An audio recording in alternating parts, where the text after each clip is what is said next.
ഇന്നത്തെ വചനചിന്ത മാനുഷിക കരങ്ങൾ താഴുമ്പോൾ ചലിക്കുന്ന ദൈവകരം. ഈ നല്ലൊരു പ്രഭാതത്തിൽ വചനം ശ്രവിക്കുന്ന പ്രിയ ദൈവജനമേ, കർത്താവ് യേശു ക്രിസ്തുവിൻ്റെ പ്രധാന ശിഷ്യനായ പത്രോസ് വെള്ളത്തിൽ മുങ്ങി താഴുവാൻ തുടങ്ങുമ്പോൾ പടകിലുണ്ടായിരുന്ന മറ്റു ശിഷ്യന്മാർക്ക് ആർക്കും പത്രോസിനെ കരം പിടിച്ചുയർത്തുവാൻ കഴിയാതിരുന്ന അവസ്ഥയിൽ പത്രോസിന് വിളിച്ചു പറയുവാൻ ഒരു സന്ദേശമുണ്ട്.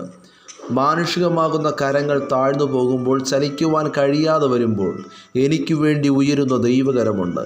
എൻ്റെ ജീവിതം കൈവിട്ടു പോകുന്ന അവസ്ഥയിലൂടെ കടന്നു പോകുമ്പോഴാണ് ഞാൻ കൈ പിടിച്ചുയർത്തിയ എൻ്റെ ദൈവത്തിൻ്റെ കരുതൽ രുചിച്ചറിഞ്ഞതെന്ന്. വചനം ശ്രവിക്കുന്ന പ്രിയ ദൈവജനമേ, മനുഷ്യനാൽ അസാധ്യം ദൈവത്താൽ സാധ്യമാകുന്നു. മനുഷ്യർക്ക് സഹായിക്കുവാൻ കഴിയാത്ത സാഹചര്യങ്ങളിൽ ദൈവം ഇറങ്ങി വന്ന് നമ്മെ സഹായിക്കുവാനിടയാകും. ഹാഗർ മരുഭൂമിയിലായിരിക്കുമ്പോൾ മകൻ്റെ മരണം കാണണ്ടെന്ന് പറഞ്ഞ് മാറി നിന്ന് ഹാഗർ കരയുമ്പോൾ ഹാഗറിൻ്റെ അരികിൽ ദൂതൻ ഇറങ്ങി ഉറവയെ വെളിപ്പെടുത്തി. ഹാഗറിന് പറയുവാൻ ഒരു സന്ദേശമുണ്ട്. മനുഷ്യർ നൽകുന്നത് പകുതി വഴിയിൽ തീർന്നു പോകും. മനുഷ്യർ നൽകുന്നത് താൽക്കാലികമാണ്, ദൈവം നൽകുന്നത് നിലനിൽക്കും. ഭക്തനായ അബ്രഹാം നൽകിയ ഭക്ഷണം പകുതി വഴിയിൽ മരുഭൂമിയിൽ വെച്ച് നഷ്ടമായപ്പോൾ, ഭക്തനായ അബ്രഹാം നൽകിയ വെള്ളവും അപ്പവും ഒക്കെയും തീർന്നു പോയപ്പോൾ ദൈവം മരുഭൂമിയിൽ ഹാഗറിന് വേണ്ടി തുറക്കപ്പെട്ട ഉറവ പിന്നെ തീർന്നു പോയില്ല. ഹാഗറിനെയും മകനെയും അവരുടെ ജീവൻ നിലനിർത്തുവാൻ ദൈവം നൽകിയ ഉറവയ്ക്ക് സാധിച്ചുവെങ്കിൽ മനുഷ്യർ നൽകുന്നത് താൽക്കാലികം മാത്രമാണ്, ദൈവം നൽകുന്നത് മാത്രമേ എന്നേക്കും നിലനിൽക്കത്തുള്ളൂ.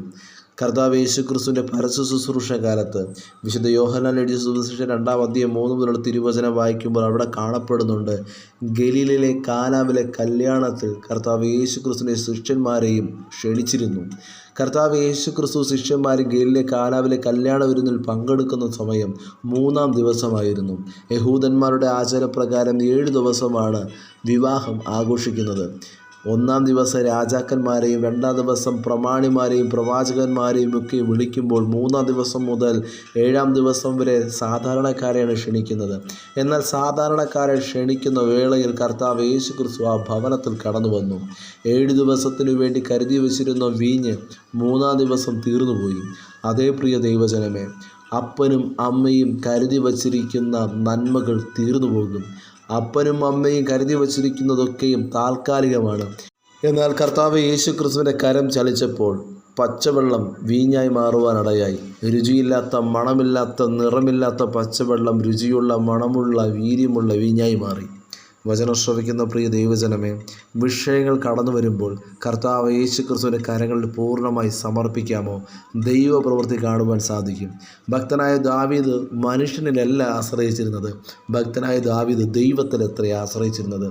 അതിനാലാണ് ഭക്തനായ ദാവീദ് വിളിച്ചു പറഞ്ഞത്, മനുഷ്യനിൽ ആശ്രയിക്കുന്നതിനേക്കാൾ യഹോവയിൽ ആശ്രയിക്കുന്നത് നല്ലത്, പ്രഭുക്കന്മാരിൽ ആശ്രയിക്കുന്നതിനേക്കാൾ യഹോവയിൽ ആശ്രയിക്കുന്നത് നല്ലതെന്ന്. വിശുദ്ധ വേദപുസ്തകത്തിലെ നടുവിലത്തെ വാക്യമാണ് 118-ാം സങ്കീർത്തന പുസ്തകം 8-ാമത്തെ തിരുവചനം.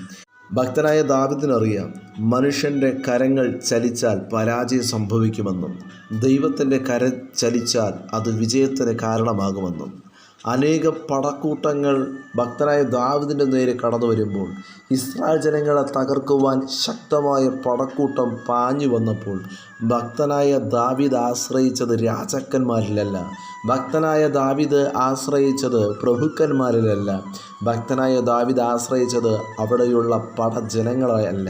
ഭക്തനായ ദാവീദ് വിളിച്ചു പറഞ്ഞത്, നിന്നാൽ ഞാൻ പടക്കൂട്ടത്തിന് നേരെ പാഞ്ചൊല്ലും, എൻ്റെ ദൈവത്താൽ ഞാൻ ഈ മതിൽ ചാടിക്കടക്കുമെന്നാണ്.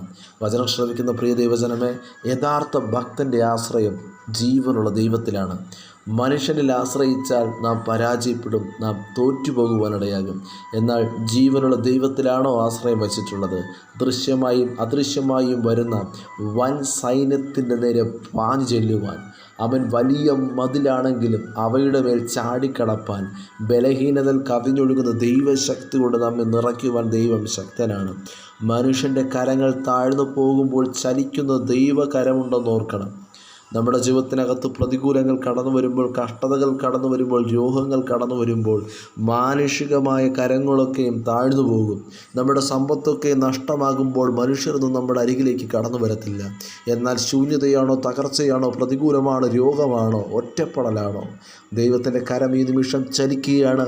മനുഷ്യൻ്റെ കരങ്ങൾ താഴുമ്പോൾ നമുക്ക് വേണ്ടി ചലിക്കുന്ന, നമ്മെ കരം പിടിച്ചുയർത്തുന്ന കർത്താവ് കൂടെയുണ്ട്. കർത്താവിൽ പൂർണ്ണമായി ആശ്രയിപ്പാൻ വചനം ശ്രവിക്കുന്ന ഏവർക്കും കർത്താവ് കൃപയും അധികാരവും നൽകുമാറാകട്ടെ. God bless you. ആമേൻ.